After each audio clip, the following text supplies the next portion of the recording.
தந்தை மகன் தூயாவின் பேராலே ஆமென். இன்று டிசம்பர் 19 வாசகங்களை பார்க்க இருக்கிறோம். அதில் வேளாங்கண்ணியில் மைய கருத்தாக இன்று அவர்கள் எடுத்துக்கொண்டது என்பது நாம் பேசுவது புகழே என்ற தலைப்பில் மைய கருத்தில் அற்புதராஜ் ஃபாதர் அவர்கள் திருப்பலி நிறைவேற்றினார்கள். அற்புதராஜ் ஃபாதர் அவர்கள் வளமை நற்செய்தியை சேராதவர் என்று சொல்ல முடியுமா என்று தெரியவில்லை. ஆனால் ஒன்று மட்டும் தெரியும், அவர் அருங்குடை இயக்கத்தை சேராதவர். எனவே அந்த மறைவுரையில் எந்த விதமான ஒரு அருங்குடை சாயலும் இல்லாமல் இன்று ஒரு சிறப்பான திருப்பலி நிறைவேறியது வேளாங்கண்ணி. பார்ப்பதற்கு ஒரு திருவிழா திருப்பலி போன்றே இருந்தது. எப்படி என்றால், திருப்பாடல்கள் பாடப்பட்டன. ஒரு குருவால் மட்டும்தான் அது போன்று அந்த பதிலுரை பாடல் பாட முடியும். எனவே அவ்வளவு சிறப்பாக பாடப்பட்டது. அந்த பாடிய நபருக்கு நாம் ஒரு நன்றி தெரிவித்துக் கொள்ளலாம். இதுபோன்று ஒவ்வொரு நாளும் சிறப்பாக தயாரிக்கப்பட்டு வேளாங்கண்ணியில் திருப்பலி நிறைவேற்றப்படும் என்றால் நிச்சயமாக மீண்டும் வேளாங்கண்ணி பழைய நிலையை அடையும். அதாவது மாதா திருத்தலம் என்ற நிலை அடையும். இதுவரை ஒரு குறிப்பிட்ட காலம் இது மாதா திருத்தலமா அல்லது அருங்குடை இயக்க தலமா துர்த்தலமா என்று புரியாத நிலை இருந்தது. இப்பொழுது நடைபெறக்கூடிய திருப்பலிகள் எல்லாம் வைத்து நாம் பார்க்கும் பொழுது மீண்டும் மீண்டும் சிறுக சிறுக அது மாதா திருத்தலமாக மாறி வருவது போன்ற ஒரு இது இருக்கிறது, நிலை இருக்கிறது. அதை காணும்போது நமக்கு மகிழ்ச்சியாக இருக்கிறது. ஏனென்றால் எல்லாம் வளமை நற்செய்தியை தான் இதுவரை போதித்து வந்தார் வேளாங்கண்ணி. ஏறக்குறைய ஒரு 10-15 ஆண்டுகளாக என்று சொல்லலாம். வளமை தான் மாதாவின் அடையாளம் என்று கூறி வந்த நிலை மாறி இப்பொழுது கடவுளின் குடும்பம் என்ற அந்த திருச்சபை தான் மாதாவின் நோக்கம் என்பது சிறுக சிறுக உள்ளே மீண்டும் நுழைகிறது அல்லது வரவேற்கப்படுகிறது என்று சொல்லலாம். எனவே இன்று பார்த்த பொழுது ஒரு திருவிழா திருப்பலி கண்ட நிறைவு கிடைத்தது. அற்புதராஜ் ஃபாதர் அவர்களுக்கு பங்கு தந்தையா இருப்பதால் அவருக்கு தான் அதற்குரிய கிரெடிட் சென்றடைய வேண்டும். எனவே அவருக்கு நன்றி செலுத்திக் கொள்வோம். இன்றைய வாசகங்களை பார்ப்போம். இன்றைய வாசகங்களில் முதல் வாசகம் என்பது சிம்சோன் என்று சொல்லப்படக்கூடிய சாம்சன் என்று நாமெல்லாம் அழைத்து பழகிய ஒருவருடைய பிறப்பு குறித்து நீதி தலைவர்கள் நூலிலிருந்து 13வது அதிகாரம் 2 முதல் 25 வரை வசனங்களிலிருந்து எடுக்கப்பட்டிருக்கிறது. அதில் வரலாற்று நிகழ்ச்சிகளுக்கு நாம் போக வேண்டியதில்லை. அதை அற்புதராஜ் ஃபாதர் அவர்கள் விளக்கி விட்டார்கள். ஆனால் நாம் கவனிக்க வேண்டிய விஷயங்களுக்கு மட்டும் செல்வோம். ஏனென்றால் இதே சாம்சன் தான் யாரோடு ஒப்பிடப்படுகிறார் என்றால் திருமுழுக்கு யோவானோடு ஒப்பிடப்படுகிறார். எனவே இந்த 2 வாசகங்களும், முதல் வாசகமும் சரி நற்செய்தி வாசகமும் சரி, ஒரு இறைவாக்கினரை குறித்த வாசகமாக இருக்கிறது. ஒரு இறைவாக்கினர் என்ன செய்ய வேண்டும், என்ன செய்வார் என்பதை விளக்குவதால் நாம் அதை புரிந்து கொண்டால் மட்டும் போதும். அதை முதல்ல சாம்சனை பார்த்து விடுவோம். இதோ நீ கருவுற்று ஒரு மகனை பெற்றெடுப்பாய்.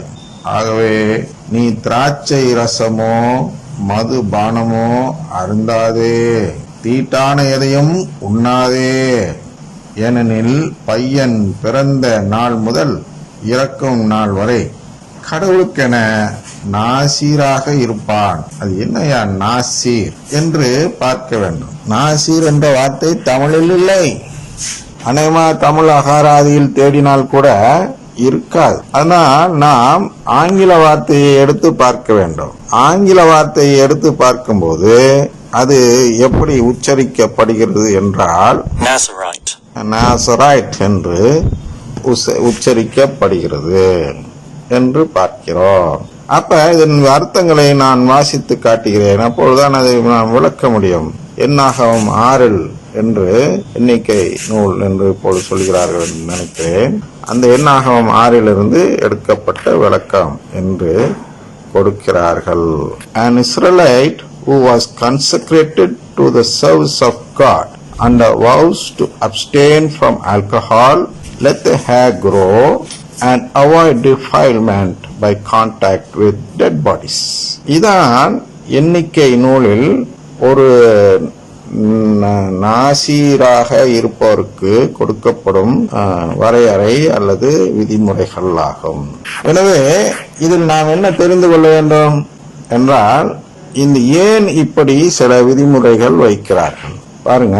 First, consecrated to the service of God. An Israelite who was consecrated to the service of God is called a Nazarite. அதை தமிழ்ல சொல்ல வேண்டும் என்றால், இறைப்பணிக்கு, கடவுளின் பணிக்கு தன்னை அர்ப்பணித்துக் கொண்ட ஒரு இஸ்ரேலர் நாசீர் என்று அழைக்கப்படுவார். எனவே இந்த பணியில் என்ன செய்கிறார்கள் என்று பார்க்க வேண்டும். இந்த பணி செய்பவர்கள் என்ன செய்ய வேண்டும் என்றால், மது அருந்த மாட்டேன் என்று ஒரு சத்தியம் செய்திருக்க வேண்டும், வாக்குறுதி கொடுத்திருக்க வேண்டும். அப்புறம் முடி வெட்டக்கூடாது என்ற ஒரு விதி இருந்திருக்கிறது. அப்புறம் டிஃபைல்மெண்ட், அவாய்ட் டிஃபைல்மெண்ட் தான் இங்க என்ன சொல்கிறார்கள் என்றால், தீட்டு என்று சொல்கிறார்கள் அல்லவா. பாருங்கள், திராட்சை ரசமோ மதுபானமோ அருந்தாதே, தீட்டான எதையும் உண்ணாதே. சரியா? ஏனெனில் பையன் பிறந்த நாள் முதல் இறக்கும் நாள் வரை கடவுளுக்கென நாசீராக இருப்பான் என்றால் ஒப்பு கொடுக்கப்பட்டவனாக இருப்பான். புரிந்து கொள்ள வேண்டும். நாசீராக இருத்தல் என்றால் என்ன? இறைவாக்கினராக இருக்கிறார், கடவுளுக்காக. அதுதான் இதில் விளக்குகிறார் என்றால், நம்ம முதல் வாசகத்தில் போகும்போது இந்த தன்மை, நாசீராக இருக்கும் தன்மையை மேலும் விளக்குகிறார். அதனால் இதெல்லாம் சேர்த்து அதுல பார்த்து விடலாம் என்று நினைக்கிறேன், நேரம் மிச்சமாகும். எனவே நாம் திருமுழுக்கு யோவானை பற்றி அந்த வானதூதர் சொல்வதை இப்பொழுது பார்ப்போம். என்னென்றால், சக்கரியா, அஞ்சாதீர், உமது மன்றாட்டு கேட்கப்பட்டது. உம் மனைவி எலிசபெத் உமக்கு ஒரு மகனை பெற்றெடுப்பார், அவருக்கு யோவான் என பெயரிடுவீர். நீர் மகிழ்ந்து பேருவகை கொள்வீர், அவரது பிறப்பால் பலரும் மகிழ்ச்சி அடைவர். அவர் ஆண்டவர் பார்வையில் பெரியவராயிருப்பார். புரியுதா? நம்முடைய பார்வையில் பெரியவரா தெரிய மாட்டார், ஆண்டவருடைய பார்வையில் பெரியவராயிருப்பார். எப்படி என்று பார்ப்போம். ஆண்டவருக்கு பெரியவர் சிறியவர் என்றெல்லாம் பார்வை உண்டோ என்று பார்க்க வேண்டும். திராட்சை மதுவோ வேறு எந்த மதுவோ அருந்த மாட்டார், அதனால பெரியவரா இருக்கிறாரா? இல்ல. தாய் வயிற்றில் இருக்கும் போதே தூய ஆவியால் முற்றிலும் ஆட்கொள்ளப்படுவார். தூய ஆவியால் ஆட்கொள்ளப்படுதல் அல்லவா? அப்படின்னா என்ன? ஒருத்தர் சொன்னார், திருப்பி அவர்கிட்ட தான் நான் போக வேண்டியது, என்ன பண்றது? பிரான்சிஸ் சேவியர் என்று ஒரு ஃபாதர் சொன்னார், நான் தூய ஆவியால் அபிஷேகம் செய்யப்பட்டவன், எனக்கு வேளாங்கண்ணி கொடுக்கவில்லை, நீங்கள் போய் அந்த ஆயரிடம் கேட்டு அதை பெற்றுவார்கள் என்று ஒரு தூதரை அனுப்பி வைத்தார். அந்த அபிஷேகமா இந்த திருமுழுக்கு யோவான் பெற்றார்? இல்லை, அதற்கு நேர் எதிரான ஒரு அபிஷேகம், அதற்கு நேர் எதிரானது. இவர்கள் செய்வதற்கு முற்றிலும் மாறுபட்ட ஒரு செயலை தான் இந்த தூய ஆவி செய்கிறார். ஆனால் தூய ஆவியால் முற்றிலும் ஆட்கொள்ளப்படுவார். எப்ப? உன் வாழ்த்தொழியை கேட்டதும் என் பிள்ளை என் வயிற்றில் அக்களிப்பால் துள்ளியதே என்று எலிசபெத் அம்மாள் கூறுகிறார்கள் அல்லவா? அப்பொழுது ஏன் அதை சொல்கிறோம் என்றால், அதுதான் முதலில் அருள் நிறைந்த மரியே வாழ்க என்ற அந்த வாழ்த்தொழியின் பலனை நாம் விவிலியத்தில் பார்க்கிறோம். அதுக்கு முன்பு அதே வாழ்த்தொழி கபிரியேல் வானதூதரால் கொடுக்கப்பட்டது. ஆனால் அங்கே இயேசு கரு உருவம் பெற்றார். இயேசு கருவில், அன்னை மரியாளின் கருவறையில் இயேசு கருவுரு பெற்றார் என்றால், தூயாவியின் ஆட்கொள்ளும் செயல், தூயாவியால் ஆட்கொள்ளப்பட்ட மரியாள் அவர்கள் மீது தூயாவியானவர் அவ்வளவு வல்லமையாக இறங்கியதால், உண்மையிலே வல்லமையாக இறங்குவது என்பது அது ஒன்றுதான் என்று நான் சொல்லலாம். தூயாவி வல்லமையாக இறங்கி ஆட்கொண்டார் என்று பி சேவியர் ஃபாதர் அந்த பேராலயத்தில், தஞ்சை பேராலயத்தில் பங்கு தந்தையாக இருந்தபொழுது அவர் மாற்றலாகி வேளாங்கண்ணிக்கு செல்வதற்கு சில நாட்களுக்கு முன்பு முதன்முறையாக ஒரு அருங்குடை இயக்கத்தை இங்கு அனுமதிக்கிறார். அந்த ஆலயத்தில் ஜெபம் நடத்த அனுமதித்தார். அதற்கு முன்பு அவர் ஒரு கூட்டம் கூட அனுமதித்ததில்லை. ஏதோ போற போக்குல ஒன்னு அனுமதிச்சாரு. அனுமதித்ததும் எல்லாம் வாழ்வாள்னு கத்துறத பார்த்தோன்னா இவருக்கே 2 நிமிஷம் நம்பிக்கை போய்விட்டது. தூயாவினா இப்படிதான் செயல்படுவாரோ என்று. மறுநாள் 3ஆம் சபை கூட்டம் நடக்கிறது. அந்த கூட்டத்தில் இந்த வார்த்தையை சொல்கிறார். அப்படியே தூயாவியால் ஆட்கொள்ளப்பட்ட நிலை இருந்தது பாருங்கள் நேற்று நம்முடைய ஆலயத்தில் என்றார். எங்களுக்கெல்லாம் அப்படியே மோகன்லாம் செத்து போச்சு. என்ன அவ்வளவு பெரிய ஃபாதர் இப்படி ஒரு சிறுமையான ஒரு செயலை செய்கிறாரே என்று நாங்கள் எல்லாம் சிறிது வருத்தத்தோடு இருந்தோம். அதன் பிறகு வேளாணிக்கு சென்றார். வேளாணிக்கு சென்று ஒரு சில மாதங்கள் அல்லது 1 வருஷம் அல்லது 2 வருஷம் இருக்கும். அப்பொழுது மீண்டும் நம் 3ஆம் சபையை சேர்ந்த ஒரு பிரதிநிதி அவரோடு பேசிக் கொண்டிருக்கும் பொழுது இதே பேச்சு வருகிறது. அப்பொழுது அவர் மன வருத்தப்பட்டு சொன்னார், நான் தெரியாமல் செய்துவிட்டு வந்தேன் என்றப்பா, நான் தெரியாமல் அந்த தவறை செய்து விட்டேன். இப்போது நான் அங்க பங்கு தந்தையாக இல்லை, இப்போது நான் என்னதான் செய்வது என்று அவ்வளவு மனவர்த்தத்தோடு பேசினார். ஏனென்றால் அவர் அதான் என்ன நடந்தது என்றால், போகக்கூடிய கடைசி வாரத்தில் கடைசி சனியோ ஞாயிறோ ஒரு நாள் அனுமதித்து விட்டார்.